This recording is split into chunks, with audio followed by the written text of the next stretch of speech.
So this is between Pui O and Hamtin. This, you can see this fantastic great lagoon here between the beach. Where those casuarina trees are, that's the back of the beach. So they're sort of standing on a kind of a spit of land in between the beach and the sea on the other side, and the lagoon on this side. And we've got a few things here that are interesting. This tree actually is Ficus subpisocarpa, the same species that grows next to McDonald's in Mui War.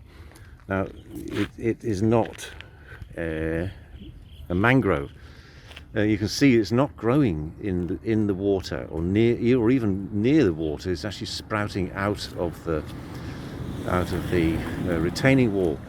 So, although it's together with some mangrove trees, this is not a mangrove, and it might be in horizontal space very close to the sea, but in vertical space it's a good meter or more above the sea level. Therefore it's quite cut off from the salt water.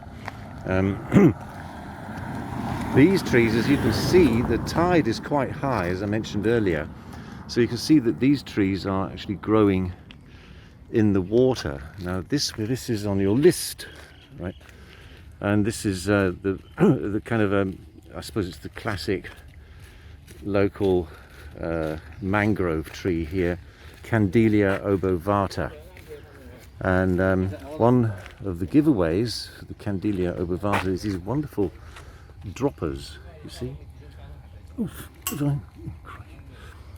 you can see there that those are the droppers. Now those are actually like completely independent plants that drop off and float. The droppers float off in the water, and then they'll find a bit of mud somewhere, and then they'll sprout new trees. Yeah, Kandelia obovata, and we can see, look at it, have a look down here. We can see it's actually standing in the water at high tide. So mangrove means it's intertidal.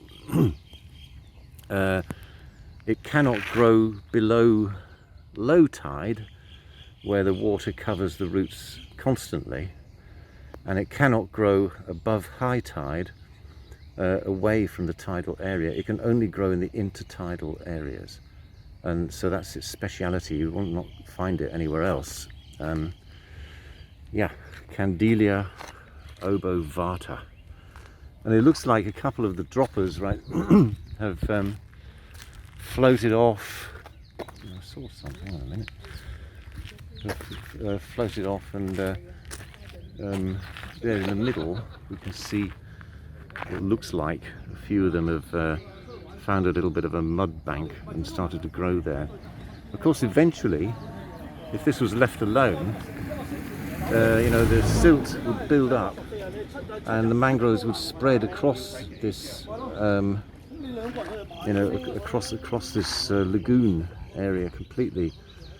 But I think that's unlikely, because there's always going to be human interference here.